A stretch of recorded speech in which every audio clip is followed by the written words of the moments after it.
عقیقہ کرنا یہ سنت مستحبہ ہے، اس کو اگر کسی نے ترک کر دیا، چھوڑ دیا، تو وہ گناہگار نہیں ہوگا۔ لہذا عقیقے کا ترک کرنا، چھوٹ جانا یا چھوڑ دینا یہ آدمی کو گناہگار نہیں بناتا، البتہ سنت مستحبہ ہے، عمل ہونا چاہیے۔ جس کو اللہ پاک نے بیٹے کی یا بیٹی کی نعمت عطا کی ہے اور استطاعت بھی موجود ہے تو انہیں عقیقہ کرنا چاہیے۔ عقیقے کے لیے جو بہتر وقت بیان کیا گیا وہ 7واں دن، یعنی ولادت سے جو 7واں دن ہے اب وہ اس بچے کا عقیقہ کرے۔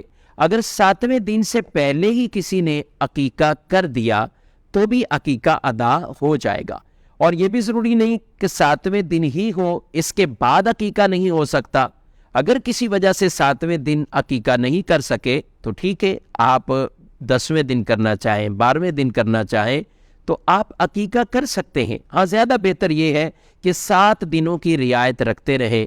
7ویں دن نہیں کیا تو 14ویں دن کر لیں، 14ویں دن نہیں کیا تو 21ویں دن کر لیں، اور زندگی میں اگر کئی سال گزر چکے ہیں تو آپ اب کرنا چاہیں تو اب بھی کر سکتے ہیں۔ علماء نے ایک پہچان کا طریقہ یہ بھی بیان کیا کہ جس دن بچے کی ولادت ہوئی ہے، مثلا جمعہ، اب اگر عقیقہ کرنا ہے تو وہ جمعرات کا دن رکھیں تاکہ وہ 7واں دن ہی آ جائے گا، 7 کا حساب۔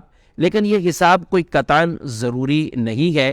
کئی لوگ قربانی کے دنوں میں بھی اپنے قربانی کے پڑے جانوروں میں عقیقے کے بھی حصے رکھتے ہیں۔ یہ دن ضروری نہیں ہے کہ وہ 7واں دن بھی آ رہا ہو، تو کبھی بھی کرنا چاہیں، بہرحال عقیقے کی وہ سنت ادا ہو جائے گی۔ البتہ جس کے پاس طاقت ہو، استطاعت ہو، اور پھر بھی وہ عقیقہ نہیں کرتا تو اس کے لیے ضرور روایات میں یہ بات تو فرمائی گئی ہے کہ اگر اس کے بچے کا انتقال ہو جاتا ہے تو والد اپنے بچے کی یہ والی شفاعت حاصل نہیں کر پائے گا، تو لہذا اس سنت مستحبہ کو یہ ترک نہیں کرنا چاہیے۔ گنجائش ہے تو آپ عقیقہ ادا کر لیجئے۔ البتہ اگر کسی نے نہیں کیا تو ہم یہ نہیں کہیں گے کہ وہ گناہگار ہوا، اور اس پر کوئی کسی قسم کا گناہ نہیں ہے۔